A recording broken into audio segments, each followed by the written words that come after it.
কৃষক বন্ধুরা দেখুন, এখন কিন্তু শসা, আপনার ভেন্ডি বলুন বা লঙ্কা, তারপর আপনি বেগুন, সমস্ত গাছেই কিন্তু একটা অনুখাদ্যর প্রয়োজন হয়। আর তার সঙ্গে কিন্তু একটা কীটনাশক এবং একটি ছত্রাকনাশক ওষুধের ব্যবহার করা হয়। তার মধ্যে আমি যেগুলো ব্যবহার করেছি আমার জমিতে, দেখুন আমি শসার জমিতে আছি, তো এই শসার জমিতে কিন্তু আমি যে ওষুধগুলো ব্যবহার করছি এবং লঙ্কার জমিতে যেগুলো ব্যবহার করছি সেগুলো আমি আপনাদের মাঝে তুলে ধরছি। যে ওষুধগুলো আজকে তুলে ধরবো এটি কিন্তু সমস্ত ফসল এবং শাকসবজিতেই কিন্তু ব্যবহার করা হয়।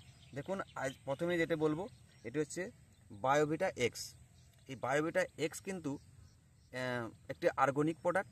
এটি সামুদ্রিক শৈবাল অ্যাসকোফাইলাম নোডুলাস এর নির্যাস দিয়ে কিন্তু এটি তৈরি।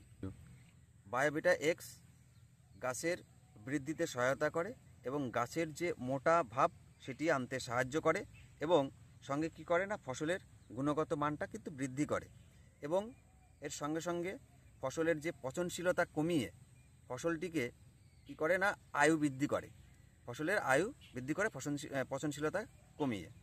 এটি আপনারা কীটনাশক, ছত্রাকনাশক এবং সারের সঙ্গে ব্যবহার করতে পারেন। তবে এটি ব্যবহার করার সময় মনে রাখবেন যে সকালবেলা অথবা বিকালবেলা কিন্তু স্প্রে করবেন, কারণ এটি প্রচণ্ড টেম্পারেচারে অর্থাৎ তাপমাত্রায় কিন্তু এটি ব্যবহারযোগ্য নয়। এটা মাথায় রেখে কিন্তু আপনারা এটিকে ব্যবহার করবেন। আর আরেকটা জিনিস মনে রাখবেন, এটি ব্যবহার করবেন এক ফসলি জমির ক্ষেত্রে। এটি যখন ফুল আসবে ভাব, ঠিক সেই সময়তেই আপনারা এটিকে ব্যবহার করবেন। আর দুই ফসলি ক্ষেত্রে আপনারা কি করবেন না, এটি প্রথমে 15 দিন অন্তর অন্তর ব্যবহার করবেন। কি হবে না, ফসলের কিন্তু গুণগত মানটা বৃদ্ধি পাবে।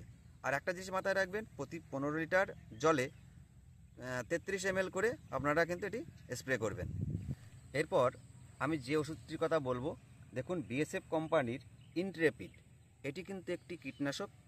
এটি যদি আপনার জমিতে, অর্থাৎ শসার জমি হোক, লঙ্কার জমি, বেগুনের জমি, আপনি সকল ফসল অর্থাৎ শাকসবজিতেই কিন্তু এই ইন্ট্রেপিড ব্যবহার করতে পারেন।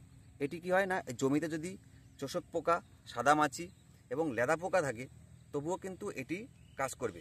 লেদা পোকার ক্ষেত্রে একটু কম কাজ করলেও চোষক পোকা এবং সাদামাছির জন্য কিন্তু বায়োভিটা এক্সের সঙ্গে আপনারা এটি ব্যবহার করতে পারেন। এরপর আমি যে ওষুধটি আপনাদেরকে দেখাচ্ছি, দেখুন ফ্লিক্স সুপার।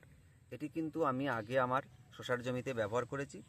ব্যবহার করার একটা কারণ ছিল যে গাছের পাতা কিন্তু হলুদ এবং পচা পচা ভাব ও ফ্যাকাশে ভাব কিন্তু হয়েছিল বলে আমি এটি ব্যবহার করেছিলাম।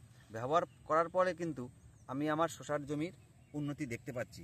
তাই আমি আপনাদের সাজেস্ট করব যে আপনারাও এই যে তিনটে যে প্রোডাক্টের আমি কথা বললাম, এই তিনটে ব্যবহার করুন।